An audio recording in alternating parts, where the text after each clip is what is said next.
Hello everyone and welcome to my class. To continue with the second theme, that is the kings, farmers and the towns of class 12th history. Today I will be discussing about how are inscriptions deciphered.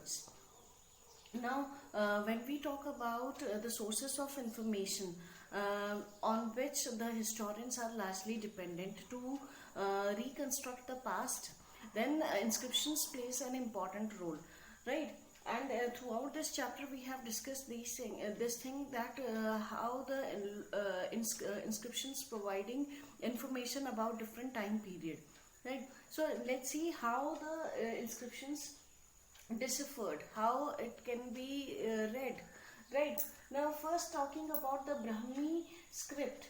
This language is whatever the person speaks, that is language.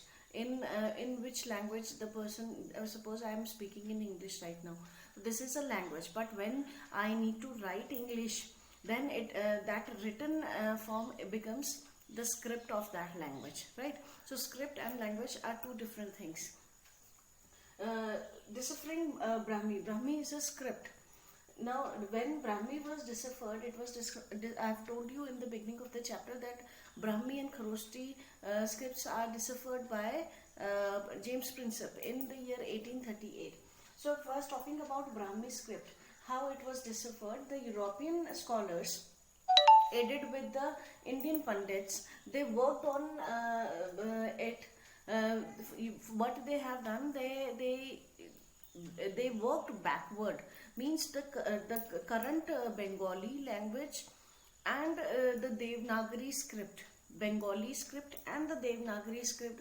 Devanagari script is used for writing Hindi, right? So these two scripts were compared and with the inscriptions that were found in Brahmi script, and then by doing the comparing with the current Bengali and Devanagari script with the manuscripts that are found in Brahmi scripts, they have done the comparing of the letters, and then it was found, earlier they were assuming that the early inscriptions which were found were probably in Sanskrit, but it was later found that it was written in Prakrit language, right? Probably the old form of Sanskrit, right? Most of the languages these days it is proven that are originated from Sanskrit. So probably Prakrit was the older form of Sanskrit, right? So by comparing their letters, they started decoding the Brahmi script. This was the method adopted by the Europeans, right? Then how the Kharosthi was read. Kharosthi was another script that was used. It was used in inscriptions found in the northwestern region.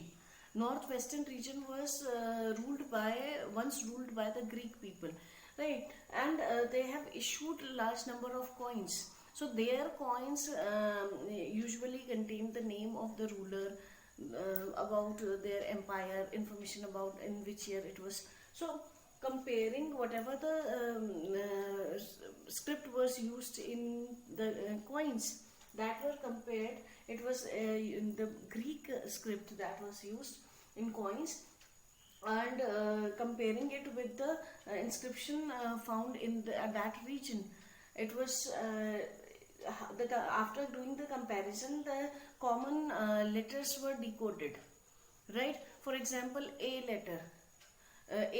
Suppose in coin it was mentioned Apollodotus, the name of the ruler.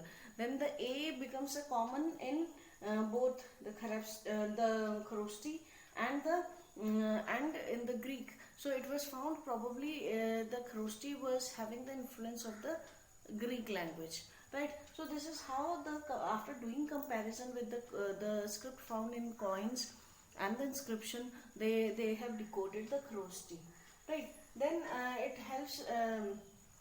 Then the historical evidences from inscriptions. What information we get from inscriptions? If we talk about the Ashokan's inscriptions, because he was the first ruler who ordered to have inscriptions to inscribe his orders on rocks and pillars and placed in different regions of his empire. The indications, the clues that we got from these inscriptions, that in very few inscriptions the name of Ashoka, Samrat Ashok, was mentioned directly.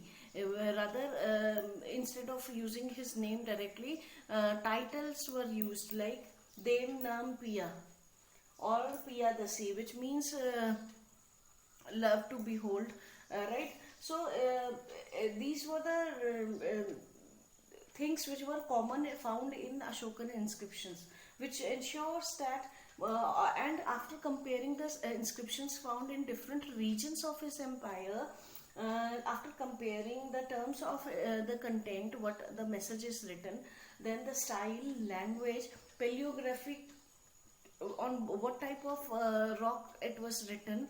So all these things, after comparing them, it was found that probably it was issued by one particular ruler. It was not done by different rulers, because the extent of his empire was quite large, and earlier when the inscriptions were found, it was hard to believe that a person ruling such a vast area. But after comparing these inscriptions in different corners of the subcontinent, it was found that their style, the language, the content were almost similar. So it was believed, and moreover the same name, same title was used, Demnam Piyadasi. It ensures that probably these inscriptions were inscribed on the order of one particular ruler, not different rulers, right? So this is how the clues and the evidences we get from inscriptions, right, which helps in our understanding, or it helps the historians to reconstruct the past. Then historians usually compare the information given on the inscriptions with other sources. It is very essential. Remember, we have discussed about the prashastis. See, whenever a written information is directly available, it had to be compared with other sources. Reason being, sometimes the written source is written in an exaggerated manner. The facts and figures are not exact. So comparing that information with other sources helps the historians to assure that the information is authentic, right? So they do a comparison of the information given on the inscriptions with other sources. Then what the problem was faced with the Ashokan inscription was that generally his inscriptions shows the anguish of the ruler, means when he conquered Kalinga state, right, which is modern day Odisha. In that war he killed many people, right? And after the battle was over, he saw the battlefield. There was no single man alive there. So he was not satisfied with that war, because he found that after killing everyone, now he will rule on whom? So that was a turning point in his life, that he adopted Buddhism, and his attitude towards the warfare was changed, right? He decided not to fight any war in future. So all these things, whatever that he experienced during that war with Kaling, he and his changed attitude, that was reflected in the in his inscriptions. But if all these inscriptions are containing such ideas that whatever that he should not or everyone should not fight, or all these things, Dhamma, his ideas of Dhamma, that is not reflected in the inscription found in the Kalinga region or the Odisha region. Why so? So this is a big question, right? So this is one thing that is very ironical, that in different corners of his empire he placed such inscriptions which is reflecting his ideas on war, and his idea about his anguish but it is not mentioned in the inscriptions that are found in the Kalinga region, from where his mind changed, right? So this is all about how the inscriptions are deciphered and how these inscriptions helps us to understand the past, right? So please like, share and review, and please subscribe this channel. Thank you.